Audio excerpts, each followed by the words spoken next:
الحمد للہ وکفا وسلام علی عبادہ الذین اصطفى لا سیما علی سید الرسل وخاتم الانبیاء وعلی آلہ وصحبہ الاتقیاء۔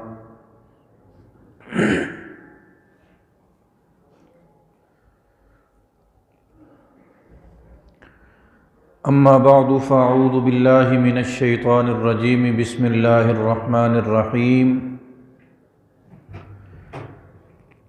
وسیجنبها الاتقى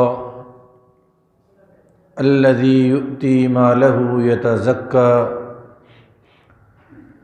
وما لأحد عنده من نعمة تجزى إلا ابتغاء وجه ربه الأعلى وَلَسَوْفَ يَرْضَى۔ صدق اللہ مولانا العظیم۔ یا رب صلی وسلم دائما ابدا علی حبیبک خیر الخلق کلہم۔ فضائل، محاسن، مناقب، کمالات،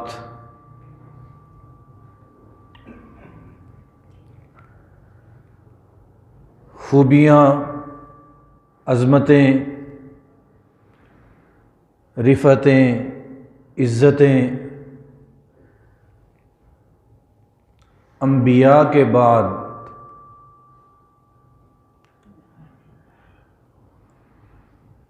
اگر کسی شخص کے دروازے پہ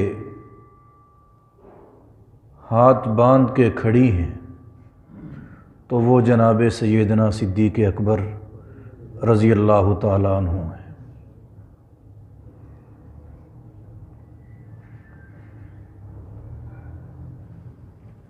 اللہ کے محبوب ہیں اور اللہ کے حبیب کے محبوب ہیں۔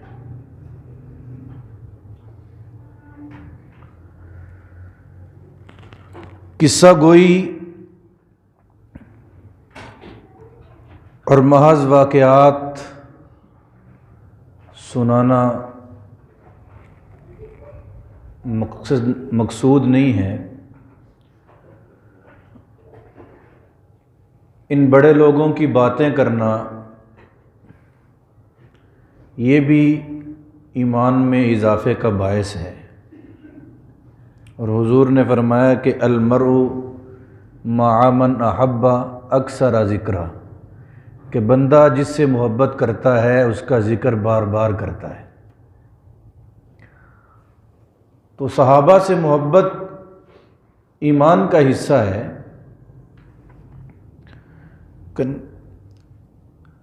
سیدنا صدیق اکبر رضی اللہ تعالیٰ عنہ کے بارے میں کچھ باتیں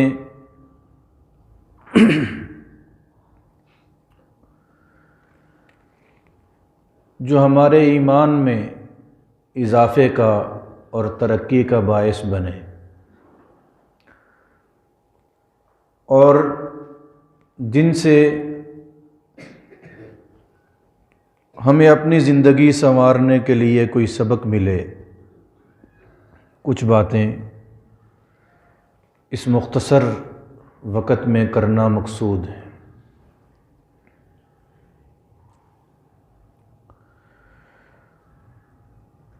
سیدنا صدیق اکبر رضی اللہ تعالیٰ عنہ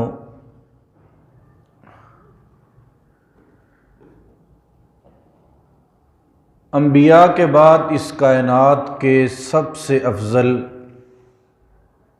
اور سب سے اعلیٰ اور سب سے برتر شخص ہیں۔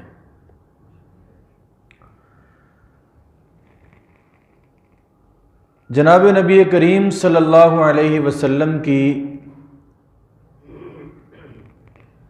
مقدس زبان سے اور حضور کی مبارک جناب سے کتنے ہی اعزازات، کتنے ہی فضائل ایسے ہیں جو جناب سیدنا صدیق اکبر رضی اللہ تعالیٰ عنہ کو عطا ہوئے ہیں۔ ایسے اعزاز کہ جن میں بہت سے صحابہ شریک ہیں۔ مثلا حضور نے فرمایا کہ اہل بدر پہ اللہ راضی ہے، اب وہ جو بھی کریں تو اللہ کو اس سے کوئی سروکار نہیں ہے، یعنی اللہ نے ان کے بعد والی خطائیں کوتاہیاں بھی معاف فرما دی ہیں۔ تو اس فضیلت میں جناب ابو بکر سب سے پہلے ہیں۔ صلح حدیبیہ میں جو لوگ شریک ہوئے بیعت رضوان میں، ان کے بارے میں قرآن کہتا ہے لقد رضی اللہ عن المؤمنین اذ یبایعونک تحت الشجرہ، اللہ ان سے راضی ہو گیا، ان کے جنت میں داخلے کی بشارت جناب نبی کریم صلی اللہ علیہ وسلم نے دی ہے۔ تو جناب صدیق اکبر اس میں پہلے ہیں۔ یہ سارے اعزاز جو مشترک صحابہ کو ملے ہیں، قرآن کہتا ہے لا یستوی منکم من انفق من قبل الفتح وقاتل، فتح مکہ سے پہلے مسلمان ہونے والے، فتح مکہ سے پہلے اللہ کے رسول کے ساتھ جنگوں میں شریک ہونے والے، اور فتح مکہ سے پہلے اپنا مال رسول انور صلی اللہ علیہ وسلم کے مقاصد پہ خرچ کرنے والے، اور بعد میں یہ کام کرنے والے، یہ برابر نہیں ہیں، یہ برابر نہیں ہے۔ پہلے والوں کا درجہ بڑا ہے، پہلے والوں کا درجہ اونچا ہے۔ تو اگر یہی ترتیب ہو تو جو سب سے پہلا مسلمان ہے اس کا درجہ کہاں پہ ہے، اس کا مقام اور اس کی فضیلت کہاں پہ ہے؟ حدیث میں نبی کریم صلی اللہ علیہ وسلم نے حضرت ابو بکر کو جناب ابراہیم، سیدنا ابراہیم علیہ السلام کے ساتھ تشبیہ دی ہے، علم میں، حلم میں، انابت میں۔ وجہ اس کی یہ ہے کہ ابراہیم علیہ السلام کا تذکرہ قرآن نے کیا ہے، اذ قال لہ ربہ اسلم۔ حضرت ابراہیم کو اللہ تعالیٰ نے کہا کہ اسلم، جھک جاؤ، اسلام قبول کرو۔ تو جناب ابراہیم علیہ السلام نے بغیر کسی تردد کے، بغیر کسی غور و خوض میں پڑے ہوئے اللہ کو فوراً کہا کہ اسلمت لرب العالمین، میں جہانوں کے پروردگار پر ایمان لایا، میں نے اسلام قبول کیا۔ اب حضور فرماتے ہیں کہ ما دعوت منکم احدا، میں نے تم میں سے جس کو بھی اسلام کی طرف بلایا ہے، جس کو بھی اسلام کی دعوت دی ہے، وہ کسی تردد میں، غور و خوض میں، سوچ بچار میں ضرور پڑا ہے، چاہے وہ لمحاتی ہی کیوں نہ ہو۔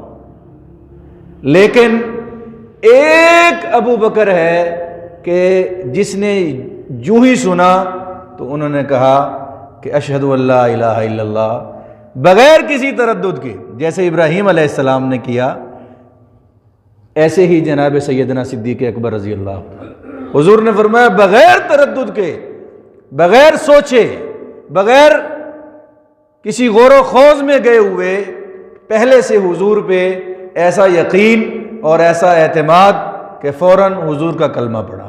یہ اعزاز سیدنا صدیق اکبر رضی اللہ تعالیٰ عنہ کو۔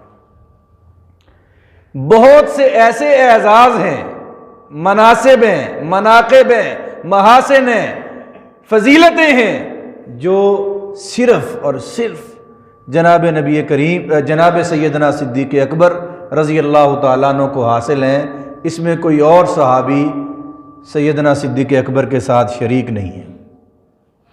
ایک ایک چیز پہ بات کرے لمبا وقت ہو سکتا ہے۔ صدیق اکبر ایمان میں اول تھے، پہلے مسلمان تھے، اول ہونے کے ساتھ ساتھ وہ ایمان میں اعلیٰ بھی تھے۔ سیدنا فاروق اعظم رضی اللہ تعالیٰ عنہ جیسا جرنیل، بہادر، ذہین، فتین، جن کی رائے پہ قرآن اتر آتا ہے، جن کے بارے میں اللہ کے نبی فرماتے ہیں کہ لو کان بعدی نبی لکان عمر، اگر میرے بعد کوئی نبی ہوتا تو وہ عمر ہوتے۔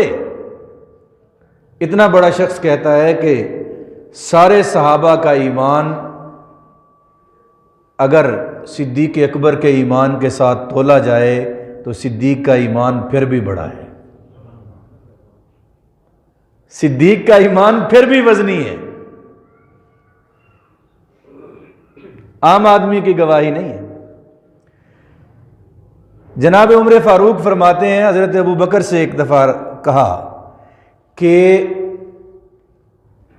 ساری زندگی میں نے جو بھی نیک کام کیے ہیں، اللہ کے ہاں جو مقبول ہیں، ساری زندگی کی نیکیاں میں آپ کو دینے کے لیے تیار ہوں، اگر غار ثور میں جناب رسول اللہ صلی اللہ علیہ وسلم کے دفاع میں جو آپ نے چند راتیں گزاری ہیں، اگر آپ وہ نیکیاں مجھے عنایت فرمائیں تو ساری زندگی آپ پہ قربان ہے۔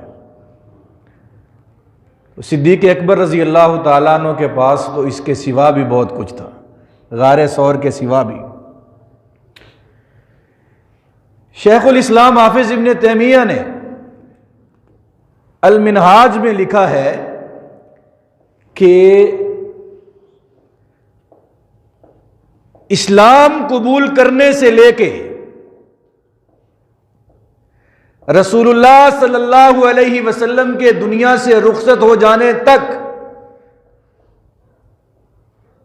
جناب صدیق اکبر حضور کے ساتھ رہے،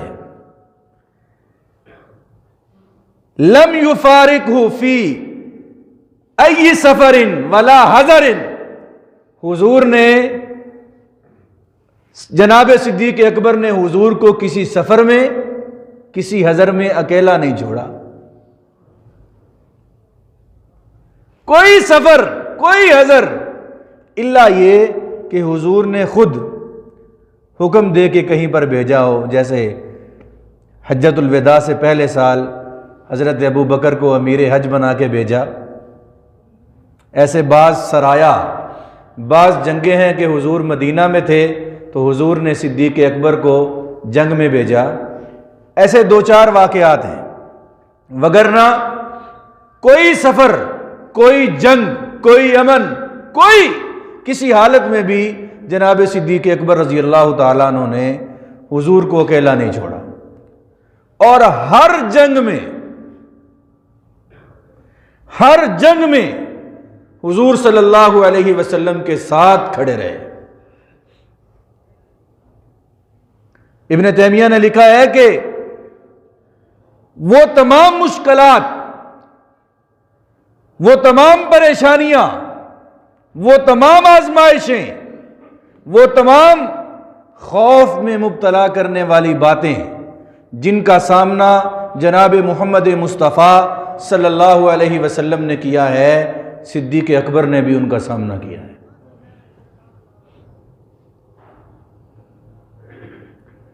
اور کوئی مشکل مقام زمانہ رسالت کا ایسا نہیں ہے کہ جہاں میرے آقا صلی اللہ علیہ وسلم مشکل میں کھڑے تھے اور صدیق اکبر ساتھ نہیں تھے۔ ابن سعد مشہور مورخ ہیں، الطبقات الکبریٰ میں لکھا ہے کہ زمانہ رسالت میں دو جنگیں ایسی ہیں کہ جن میں صحابہ میں بگدڑ مچ گئی، منتشر ہو گئے صحابہ۔ ایک ظاہری شکست کا سامنا تھا مسلمانوں کو، ایک جنگ احد اور ایک غزوہ حنین، یہ دو جنگیں منتشر ہو گئے، صحابہ بکھر گئے۔ جب خوف کا عالم تھا، اس عالم میں بھی جو جناب نبی کریم صلی اللہ علیہ وسلم کے ساتھ ڈٹ کے کھڑے تھے، استقامت کے ساتھ کھڑے تھے، صدیق اکبر ان کے سردار تھے۔ اس وقت بھی جناب نبی کریم صلی اللہ علیہ وسلم کو تنہا نہیں چھوڑا۔ مزاج شناس نبوت تھے، حضور کے مزاج کو سمجھتے تھے۔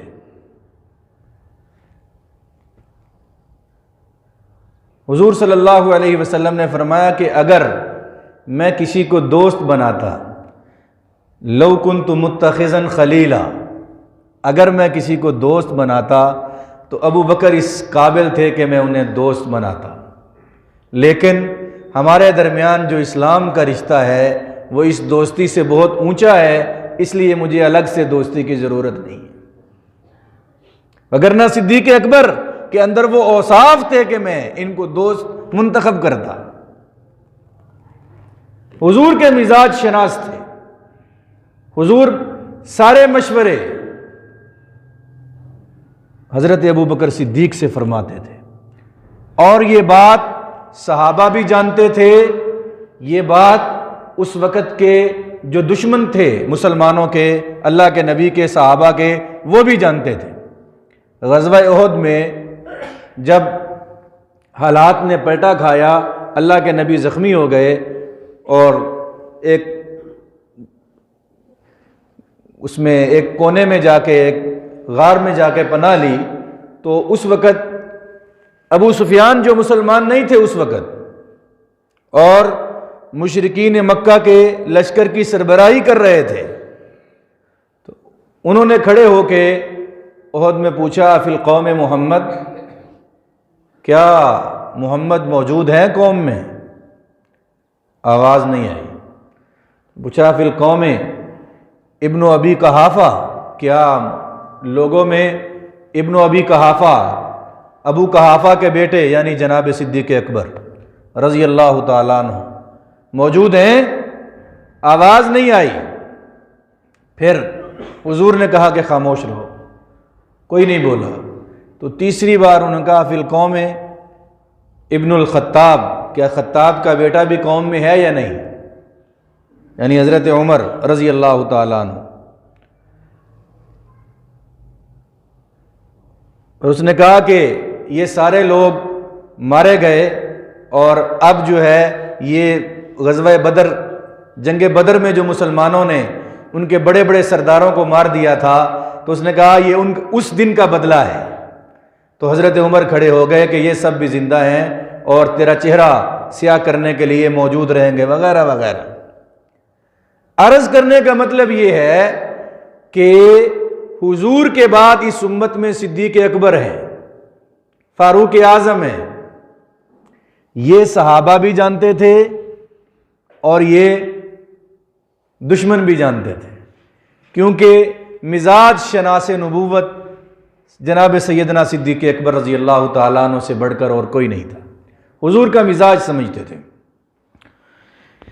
ایک بار جناب نبی کریم صلی اللہ علیہ وسلم نے فرمایا کہ اللہ تعالیٰ نے ایک بندے کو اختیار دیا اس دنیا کا اور آخرت کا، تو اس بندے نے اپنا اختیار استعمال کیا اور اس نے آخرت کو اختیار کیا۔ تو حضرت ابو درداء رضی اللہ تعالیٰ عنہ کہتے ہیں کہ جناب سیدنا صدیق اکبر رونے لگے، پھوٹ پھوٹ کر رونے لگے۔ تو ہم نے بعد میں پوچھا کہ آپ، اس میں کوئی رونے والی بات تو نہیں تھی، تو آپ کیوں روئے؟ تو حضرت صدیق اکبر نے کہا کہ یہ جس بندے کو اختیار دیا جا رہا ہے وہ خود رسول اللہ ہیں، یعنی اب اللہ کے رسول دنیا سے رخصت ہوں گے، اس حدیث کا مطلب یہ ہے۔ تو اس پہ حضرت ابو درداء کہتے ہیں کہ ہم میں سب سے بڑے عالم، ہم میں سب سے زیادہ سمجھدار، اور ہم میں سب سے زیادہ رسول اللہ کے مزاج کو سمجھنے والے کہ رسول اللہ اس میں کیا فرمانا چاہتے ہیں، وہ ابو بکر صدیق تھے رضی اللہ تعالیٰ عنہ۔ بہت سے ایسے فضائل ہیں، حیران کن فضائل ہیں۔ حضور نے فرمایا کہ من کان من اہل الصلاۃ فدعی من باب الصلاۃ، کہ جو نماز پڑھنے والا ہے قیامت کے دن جنت کا جو دروازہ باب الصلاۃ ہے وہاں سے اس کو آواز آئے گی کہ یہاں سے اس دروازے سے جنت میں آؤ۔ ومن کان من اہل الصیام دعی من باب الریان، ومن کان من اہل الجہاد دعی من باب الجہاد، جو مجاہد ہے اس کو باب الجہاد سے آواز آئے گی کہ یہاں سے جنت میں آؤ، جو روزے دار ہے اس کو باب الریان سے آواز آئے گی کہ یہاں سے جنت میں آؤ۔ تو جناب صدیق اکبر نے پوچھا کہ یا رسول اللہ، بندے نے تو ایک دروازے سے جانا ہے، ایک بندہ ظاہر ہے ایک دروازے سے جنت میں داخل ہوگا، ضرورت تو نہیں ہے، لیکن کیا کوئی ایسا شخص ہے کہ جس کو جنت کے سارے دروازے بلائیں گے؟ ضرورت تو نہیں ہے، لیکن کوئی بندہ ایسا ہے کہ جس کو جنت کے سارے دروازے بلائیں گے؟ نبی کریم صلی اللہ علیہ وسلم نے فرمایا نعم، ہاں ایسے لوگ ہیں، وَأَرْجُو أَن تَكُونَ مِنْهُمْ، اور آپ انہی میں سے ہیں، آپ کو بھی جنت کا ہر دروازہ بلائے گا۔ جناب نبی کریم صلی اللہ علیہ وسلم حضرت ابوبکر صدیق حضور کی تعلیمات میں اتنے ڈلے ہوئے تھے کہ کسی چیز کی فضیلت تو بعد میں آتی، حضور صلی اللہ علیہ وسلم کی مرضی، منشا اور جو مذاق تھا صدیق اکبر میں وہ پہلے سے موجود ہوتا۔ مثلا ایک بار حضور نے پوچھا من اصبح منکم اليوم صائما، آج کس کا روزہ ہے؟ کسی نے روزہ رکھا ہے؟ جناب صدیق اکبر رضی اللہ تعالیٰ نے فرمایا انا یا رسول اللہ، میرا روزہ ہے۔ حضور نے پوچھا کہ من تبع منکم اليوم جنازتاً، تم میں سے کوئی ہے کہ جس نے آج کسی جنازے میں شرکت کی ہو؟ تو سب صحابہ خاموش تھے۔ سیدنا صدیق اکبر نے کہا کہ انا یا رسول اللہ، میں جنازہ بھی پڑھ کر آیا ہوں۔ حضور نے پھر پوچھا کہ من اطعم منکم اليوم مسکینا، تم میں سے کسی نے آج کسی مسکین کو کھانا کھلایا ہو، کسی بھوکے کو کھانا کھلایا ہو؟ سارے صحابہ خاموش تھے۔ تو جناب صدیق اکبر رضی اللہ تعالیٰ نے فرمایا انا یا رسول اللہ، میں نے کھلایا کھانا۔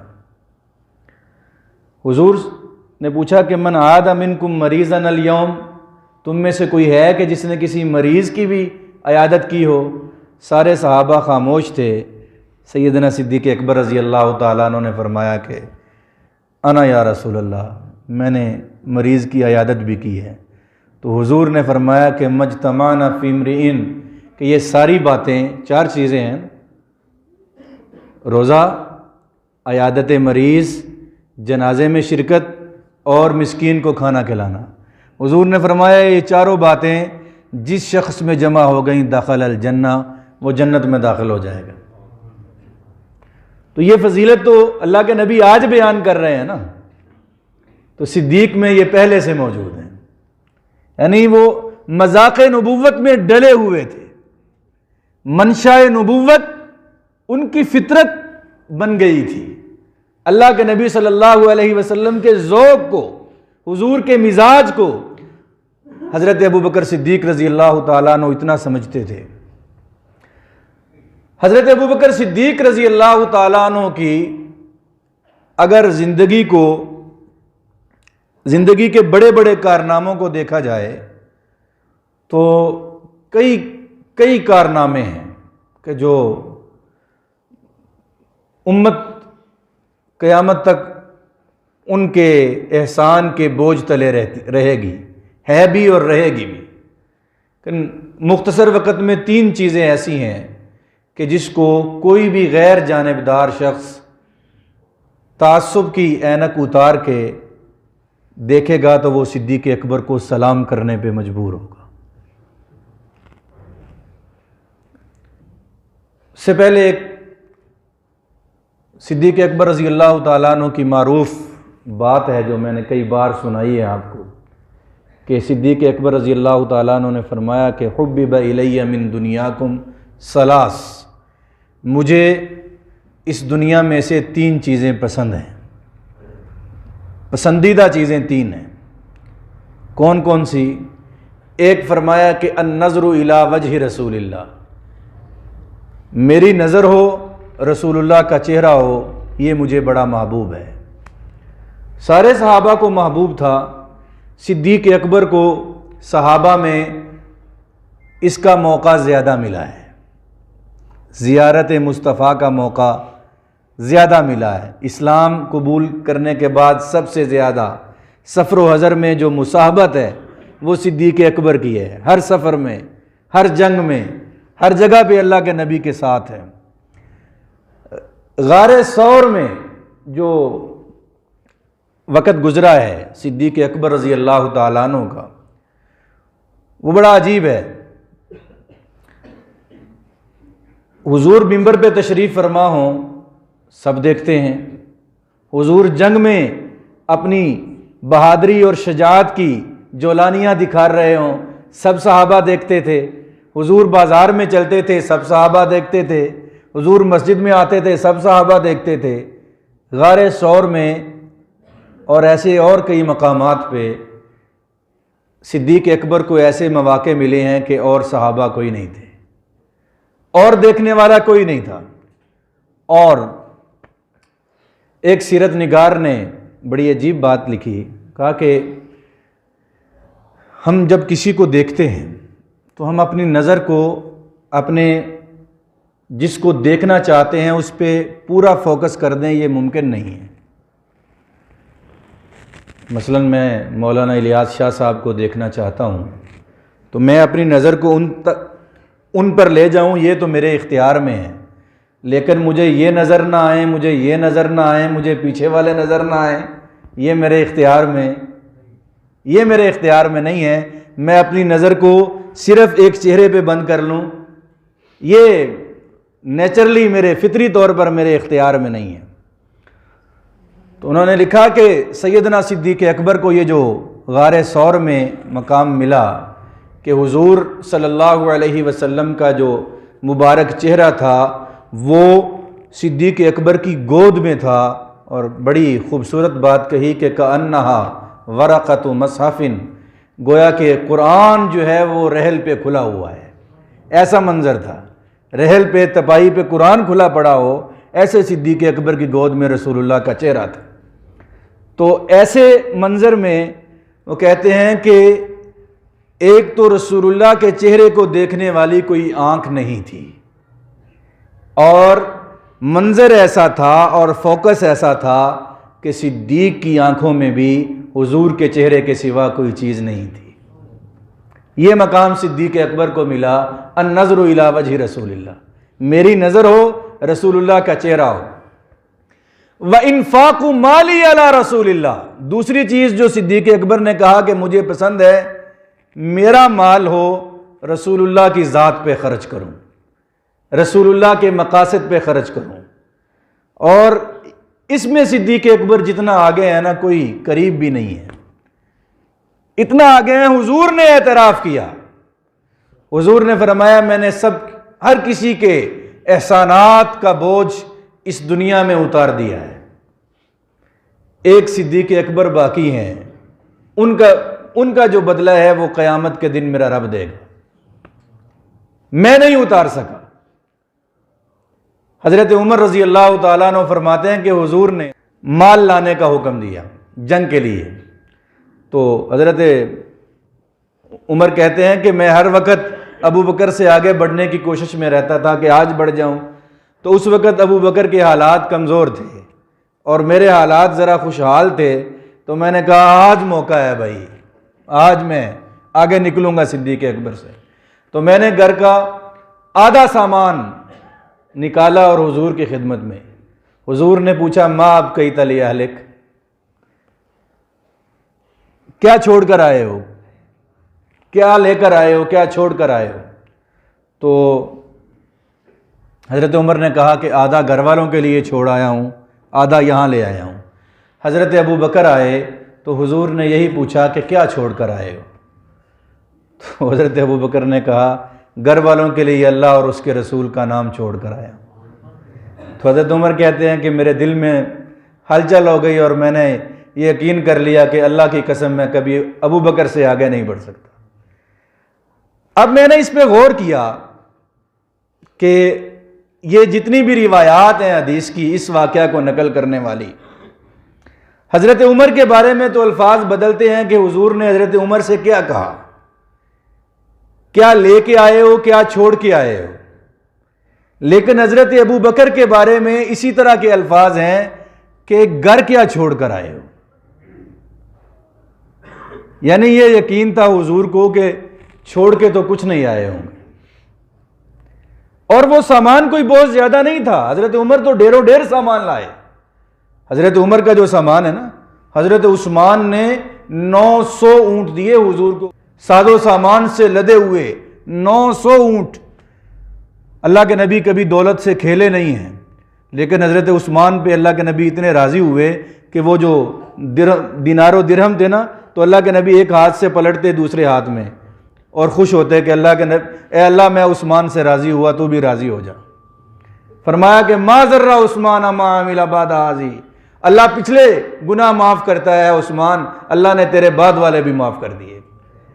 اتنے اللہ کے نبی راضی ہوئے، لیکن ڈنکا 15 صدیاں ہو گئی ہیں کہ صدیق اکبر کا بج رہا ہے کہ گھر کا سارا سامان لے کر آئے، سب کچھ لے کر آئے۔ وہ سامان کتنا تھا؟ جتنا بھی تھا مورخین کہتے ہیں کندھے پہ اٹھا کے لائے، جتنا بھی بڑھا لیں اس کو، اتنا ہی تھا گھر میں، لیکن ڈنکا صدیق اکبر کا ہے کہ سارا کچھ ہی لے کر آئے۔ حضرت عائشہ کہتی ہیں کہ گھر میں سوئی بھی نہیں تھی،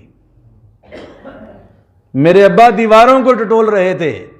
پوچھا گیا کہ حضرت یہاں سے کیا ڈھونڈتے ہیں؟ کہا یہاں ایک سوئی ٹانکی تھی، وہ بھی رسول اللہ کے سامان میں رکھوں کہ یہ نہ ہو کہ حضور نے اعلان کیا تو میرے گھر میں سوئی تھی۔ وَأَن تَكُونَ ابْنَتِي تحت رسول اللہ، میری بیٹی ہو اور رسول اللہ اس کے شوہر ہوں، یہ مجھے بڑا محبوب ہے۔ حضور کے نکاح میں بڑے بڑے لوگوں کی، حضرت عمر کی بیٹی بھی ہیں، حضرت ابو سفیان کی بیٹی بھی ہیں، بڑے سرداروں کی بیٹیاں ہیں حضور کے گھر میں، لیکن جو اعزاز صدیق اکبر کو حاصل ہوا ہے کسی کو نہیں حاصل ہوا۔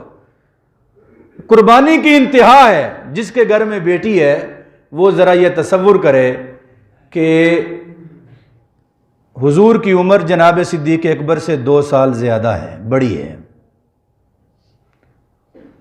اپنی 9 سال کی بیٹی کا نکاح، 9 سال آپ کا ذہن قبول نہ کرے تو 15 سال کر لیں، وہ بحث میں نہیں چھیڑتا، 18 سال کر لیں۔ اپنے سے بڑی عمر کے شخص کے ساتھ اپنی کم سن بیٹی کا نکاح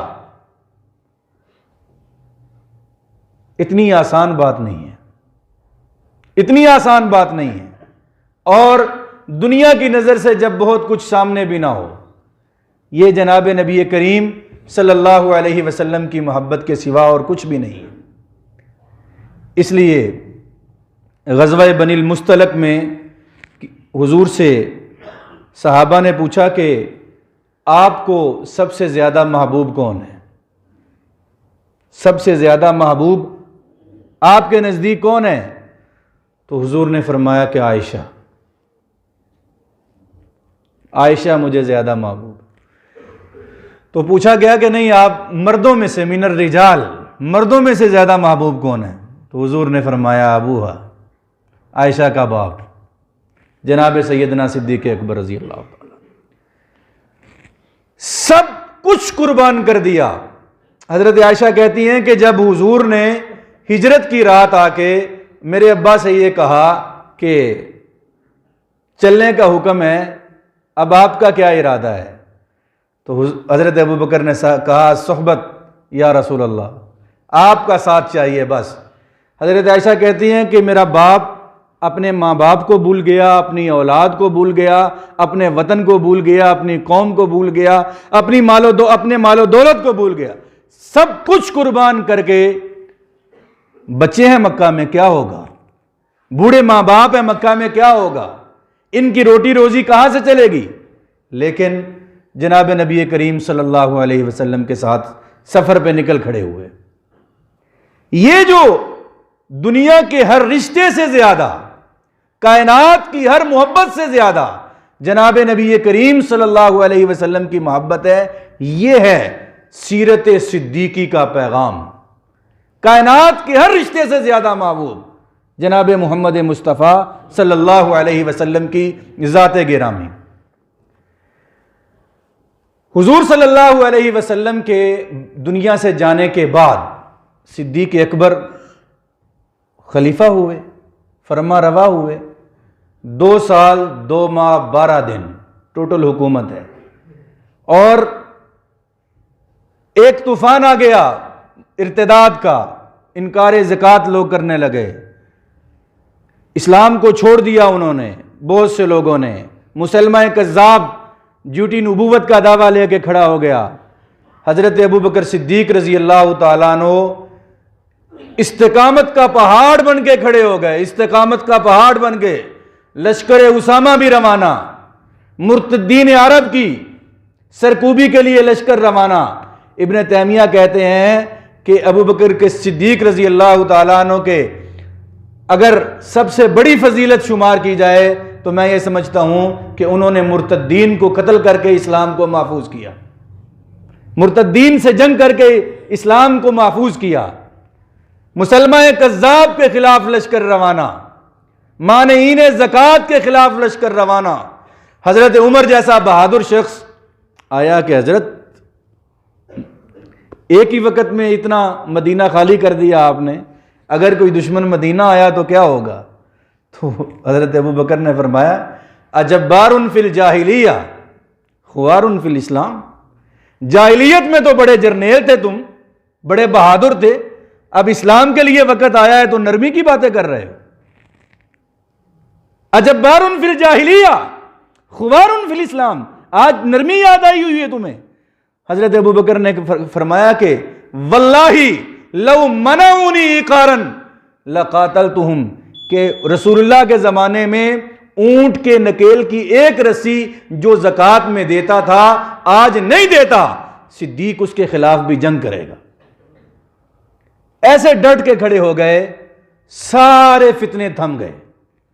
مسلمہ کذاب قتل ہوا، اس کا فتنہ ختم ہو گیا، لشکر اسامہ غنیمت لے کے واپس لوٹا، مانعین زکوٰۃ کا فتنہ ختم ہو گیا، عرب کے مرتدین سمٹ گئے۔ یہ بڑا اعزاز، یہ قیامت کی صبح تک مسلمانوں کے سر پہ، امت محمد کے سر پہ، کندھوں پہ بوجھ ہے صدیق اکبر کے احسان کا، امت کبھی اس سے نہیں نکل سکتی۔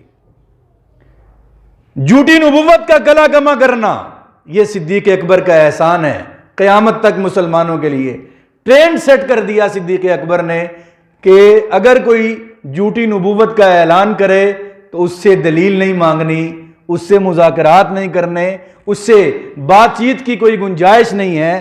جناب صدیق اکبر رضی اللہ تعالیٰ عنہ نے لشکر کشی کی اور قیامت تک کے لیے ٹرینڈ سیٹ کر دیا۔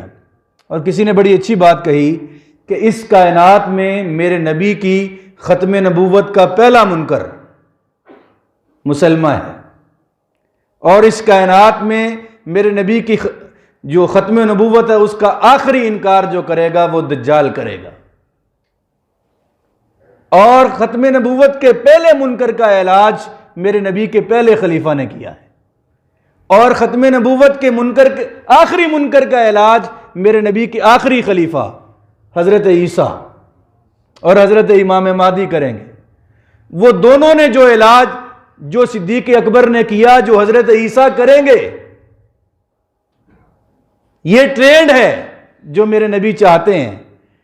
درمیان والے جتنے بھی منکر ہیں، جتنے بھی دجال ہیں، جتنے بھی جھوٹے ہیں، ان کا علاج بھی اصل میں یہی ہے۔ جواب ہو سکتا ہے کہ آپ کتاب لکھ دیں، جواب ہو سکتا ہے کہ آپ بیان کر دیں، جواب ہو سکتا ہے کہ آپ اسمبلی کے فلور پہ کھڑے ہو کے کوئی بات کر دیں، اگر علاج ہے تو وہ ہے جو صدیق اکبر نے کیا ہے، اگر علاج ہے تو وہ ہے جو حضرت امام مہدی کریں گے اور حضرت عیسیٰ کریں گے۔ اور تیسرا بڑا احسان جو قیامت کی صبح تک صدیق اکبر کا امت کے کندھوں پہ ہے، وہ قرآن کریم کو جمع کرنا ہے۔ حضور کے زمانے میں قرآن کو جمع کرنے کی ضرورت نہیں تھی، قرآن سینوں میں تھا، قرآن پتوں پہ لکھا ہوا، ہڈیوں پہ لکھا ہوا، چمڑوں پہ لکھا ہوا تھا۔ تو سیدنا صدیق اکبر کے جانے کے بعد جنگ یمامہ میں مسلمہ کذاب کے خلاف جو جنگ ہوئی ہے، اس میں 700 قرآن کے قاری شہید ہوئے ہیں۔ 1200 صحابہ ٹوٹل شہید ہوئے ہیں، جن میں 700 قرآن کے قاری ہیں۔ آپ اندازہ کریں ختم نبوت کے کام کا، حضور کے زمانے کی ساری جنگیں 27 مرتبہ حضور گئے ہیں، 55 مرتبہ صحابہ کو روانہ کیا ہے، 82 لشکر ہیں عہد رسالت کے، 82 جنگی مہم جوئیاں ہیں، ان میں 11 یا 12 میں لڑائی ہوئی ہے، باقی صرف سفر ہوئے ہیں، لڑائی نہیں ہوئی۔ اور ان میں جو لوگ دنیا سے گئے ہیں 256 صحابہ ہیں، تقریباً 256 صحابہ، اور 1000 کے قریب کافر مارے گئے ہیں۔ پورے زمانہ رسالت کی جنگیں، اور صدیق اکبر کے زمانے کی ایک جنگ جو اللہ کے نبی کی ختم نبوت کے لیے لڑی گئی ہے، 1200 صحابہ شہید ہوئے ہیں اور 3000 کفار مارے گئے ہیں ایک جنگ میں۔ تو 700 قرآن کے قاری شہید ہو گئے، تو یہ خطرہ پیدا ہوا کہ اگر ایک دو جنگیں اور ایسی ہو گئیں تو قرآن کہیں ضائع نہ ہو جائے۔ تو جناب صدیق اکبر رضی اللہ تعالیٰ عنہ کو اللہ نے استقامت دی، اور صدیق اکبر ڈٹ کے کھڑے ہوئے، اور قرآن کو بعض صحابہ نے یہ کہا بھی کہ جب رسول اللہ نے جمع نہیں کیا تو ہمیں بھی جمع کرنے کا کوئی اختیار نہیں ہے۔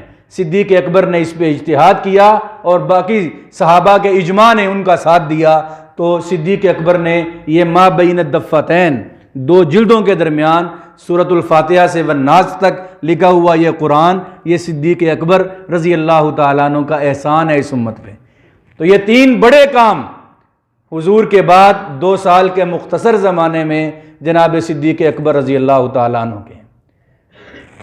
اور شیخ الاسلام ابن تیمیہ نے لکھا ہے کہ صدیق اکبر رضی اللہ تعالیٰ عنہ کا جو مقام آج ہے وہ مقام ان کی زندگی میں تھا، اور وہی مقام ان کا اگلی زندگی میں ہوگا۔ آج صدیق اکبر کہاں ہیں؟ آج صدیق اکبر کہاں ہیں؟ روضہ انور میں حضور کے ساتھ۔ جب زندہ تھے تو تب بھی ساتھ تھے، قبر ہے تو تب بھی ساتھ ہے، جو اگلی زندگی ہے اس میں بھی صدیق اکبر ساتھ ہوں گے۔ تو میرے بھائی، اتنا روشن فضائل کا، مناقب کا، کمالات کا اتنا روشن سورج اگر کوئی اس پہ تھوکے گا، کیا خیال ہے؟ اپنا منہ ہی گندا کرے گا۔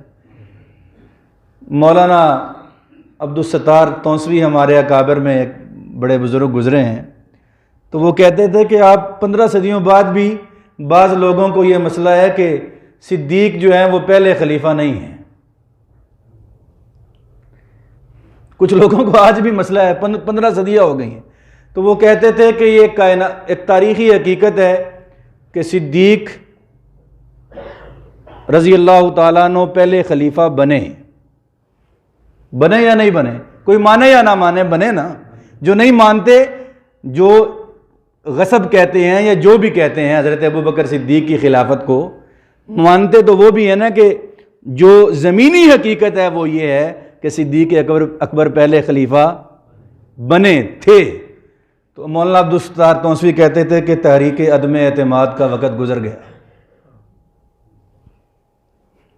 اب تحریک عدم اعتماد 15 صدیوں کے بعد لانے کا یہ اللہ تعالیٰ کی طرف سے اعزاز ہے، ان کا اللہ کی طرف سے مقام دیا گیا ان کو، اور اللہ کے نبی نے بارہا اپنی زبان سے، اپنے عمل سے یہ اعزاز صدیق اکبر کو دیا کہ سارے صحابہ کو پتا تھا کہ حضور کے بعد اس منصب پہ کون آئے گا۔ حضور نے اپنی زندگی میں اپنا مسلح صدیق اکبر کو دیا۔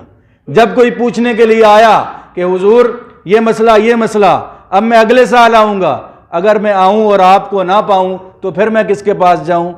10 حدیثیں ہیں کہ حضور نے فرمایا کہ پھر ابو بکر کو ملنا، پھر ابو بکر کو ملنا۔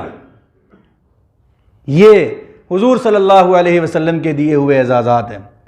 تو یہ صحابہ کی محبت قصے سنانا مقصود نہیں ہے، واقعات، قصہ گوئی آپ کو اندازہ ہے بخوبی کہ میری یہ عادت بھی نہیں اور بہت مفید بھی نہیں سمجھتا، لیکن المرء مع من احب اکثر ذکرہ، کہ بندہ جس کے ساتھ محبت کرتا ہے ان کا ذکر بار بار کرتا ہے، اس کا تذکرہ بار بار کرتا ہے۔ تو ان کی زندگیوں میں ہمارے لیے بہت سامان ہے سیکھنے کا، بہت سامان ہے ایمان بڑھانے کا، بہت سامان ہے رسول اللہ کے قریب ہونے کا، بہت سامان ہے اللہ کو راضی کرنے کا۔ اللہ ان کے اعلیٰ اور برتر اور افضل مضبوط ایمان میں سے اللہ ہمیں بھی کچھ حصہ عطا فرمائے۔ وآخر دعوانا ان الحمد للہ رب العالمین۔